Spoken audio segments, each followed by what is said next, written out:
It's my 2022 studio tour. Now, I've actually been a little reluctant to make this video because this space is very tiny, which means there's going to be lots of ugly bits that you're not supposed to normally see just out of shot. But what the hell, let's do it anyway. And the first thing you should know is that this studio is literally only about 5 feet square. That's about 1.6 meters, meaning I can practically touch the walls on both sides.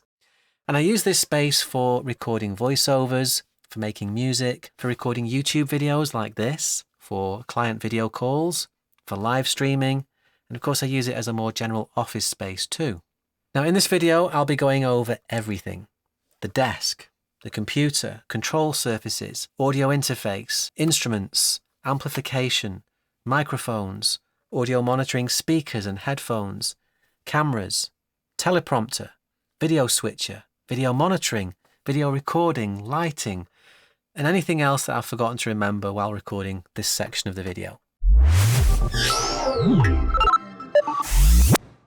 So this desk is an IKEA Fred, and it's sold as a gaming desk, but it has features that make it work really well as a producer's desk. The frame is metal, so it's quite solid, and these side shelves here are height adjustable, so they're perfect for mounting a pair of studio monitors like these. The shelves can also be reoriented on the outside of the frame, so if you have more space, you could have your monitors further apart. The desk also has an upper overhead shelf, which is just here, and I use that to attach a number of boom arms that hold different microphones and lights that I can drop down into use when I need to. The primary camera today is the Canon R6, which is right in front of me behind a teleprompter glass. The teleprompter isn't just useful for reading scripts. I also use it on conference calls so I can see the person I'm talking to right in front of the camera lens. But if I do need a script, I feed that into the teleprompter screen from an iPad just here. I use a teleprompter app that scrolls automatically using speech recognition. If you're interested in that app, then I can tell you it's called PromptSmart and it's a paid app that costs around £20. My secondary camera is suspended above the digital piano behind me, and I use that so I can show you what I'm playing during a music production, and you'll have seen this shot in most of my cover tracks. The lighting in here is actually a bit compromised because of the limited space. I have a key light to my right and a fill light to my left, but they are actually both on their minimum setting. And because I don't have the space to push the fill light a bit further away, overall it looks a bit flat. The lights themselves are Aputure 672 bicolor panel lights, and they're controllable via this little remote control here. There's also an RGB backlight suspended from the desk via a boom arm just above and behind me, and the colour is dialed in to match the background colour. Speaking of the background lights, the rear wall is lit by a small Bolling P1 RGB panel light, and the rest of the lights in here are all Philips Hue, and I have different scenes set up depending on whether I'm working or filming. Turn the work light on. Turn the studio light on.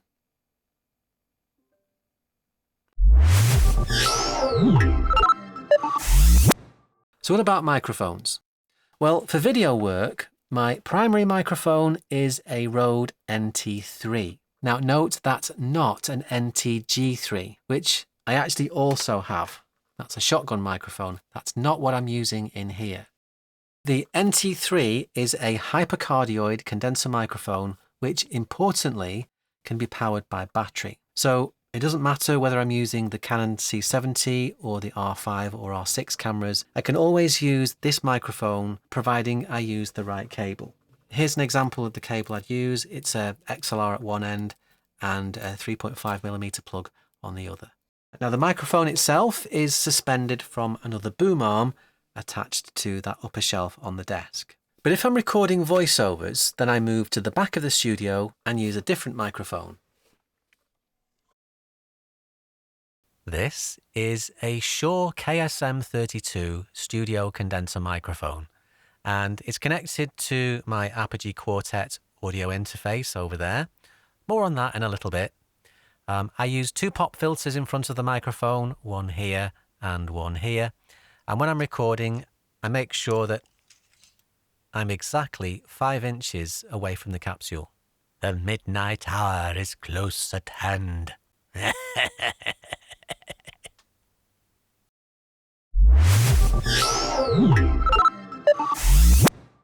You'll also notice that I have a monitor on the back wall as well, and I use that just for reading voiceover scripts. But there are in fact 3 other monitors in here.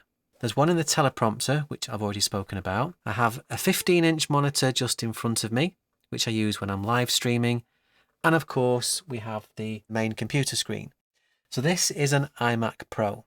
Although it's getting on a bit, I have no plans to change it. It runs quietly and efficiently, and it feeds all 4 monitors with the help of a couple of USB to HDMI dongles. Just below and in front of me here is a Blackmagic Atem Extreme live video switcher. And as you might have guessed, I use this for live streaming, and every piece of video equipment in here is connected to it. Now the Atem also has 2 monitor outputs itself, and that lets me reroute any signal to either of the 2 monitors on this side of the studio. In practical terms, that means I can show a script or a video call on the teleprompter and either a computer feed or a stream multi-view on the 15-inch monitor. I also have a Blackmagic Hyperdeck next to the Atem, and I use that to either record the stream in high quality or to queue up clips and show reels to show clients on a video call. The video connections on this side of the studio get quite complex because there's also a bunch of separate HDMI splitters and switches so that I can change which of the monitor feeds gets recorded. All of this would be really difficult to manage if it wasn't for the next piece of equipment. It's the Elgato Stream Deck XL, and I have one attached to my desk just to the left here, and another one in front of the computer. Now, every button on this device executes a macro. For example, I have one button to start live streaming, mute the microphone, show a countdown timer, play some music, and when the countdown ends, switch to the main camera, unmute the microphone, and start recording. But these things aren't just great for streaming. They're also great for audio and video editing too. And it would normally warrant its own video, but there's plenty of those on YouTube already. When I first started making videos from this studio, one of the most commonly asked questions was, what are these speakers? Well, they are KEF LS50s, and this particular pair is about 10 years old. They feature a UniQ driver, where the bass and the treble drivers are integrated into a single point source. And this gives them a wider sweet spot, and they don't need as much room for the sound to start to gel together when compared to speakers with separate bass and treble drivers. Now, I have these speakers powered by a small amplifier on the top of my desk. The signal to the amp and speakers comes from the audio interface, which in my case is an Apogee Quartet. Now the Quartet's quite an old model now, but as the name suggests, it has 4 inputs with phantom power and nice high quality gain preamplifiers. Now the Quartet also powers one pair of my headphones, and that's the Sennheiser HD 600s. Now this particular pair is about 15 years old, and I absolutely love them. If you've heard any of my music, chances are it was mixed on these. They aren't perfect though, but they are still great and super comfortable. Importantly for me, I'm really familiar with their characteristics, so I know how to compensate for some of their minor shortcomings when I'm mixing. We're just going back to the audio interface for a second. It also has 3 separate fixed stereo outputs, and one of them feeds the amplifier just above me. One feeds the Atem switcher, so I can play music on a live stream if I need to, and the third one feeds this little stereo headphone amplifier here. It's an iFi Zencan, and that drives my Audeze LCDX headphones with a balanced signal. Now, these headphones are amazing. You can pretty much hear everything on them. So why don't I use them all the time? And the answer to that is because they're heavy. So I can't wear them for long periods without starting to feel some discomfort. But they are the headphones I use to double check all my mixes. But wait a second, because there's also a third pair of headphones in here. So these are Beyerdynamic DT770 Pros. So you might be thinking, why do I need a third pair of headphones? Well, the other two are open back, which makes them unsuitable for tracking or while recording into the microphone. These DT770 Pros are closed back. They sound quite nice, and they're one of the nicest pair of headphones in their price bracket, I think. But the frequency response isn't flat enough to be used as a mixing or mastering headphone. They are nice and comfortable though, and you see a lot of podcasters wearing these. As someone who creates a lot of 80s music, if I had my way, I'd have a large studio filled with vintage hardware synthesizers from that era. But that's never going to happen in here. So with one exception, every instrument I use is a software instrument, or VST, and it's controlled by a Akai MPK249 MIDI controller here. If you want me to make a separate video about my favourite or most used instruments, then do let me know in the comments. The only thing I have that isn't a VST instrument is my digital piano, and that is a Roland FP60. The Roland's keys feel like a real piano, so I'm able to play more expressively. But you'll also notice that I have another smaller MIDI controller just above it. And that's just so I can control other parameters like modulation and pitch bend, or stop and start recordings whilst I'm using the more traditional keys on the digital piano.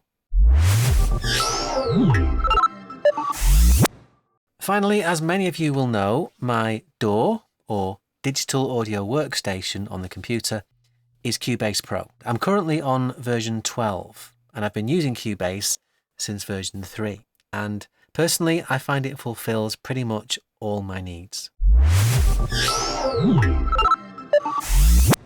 If you have any questions about any of the gear that you've seen today, please drop them in the comments section down below. Also, if you want to see more videos about film, sound or music production, then do please consider subscribing. Thank you so much for watching, and I'll see you in the next video.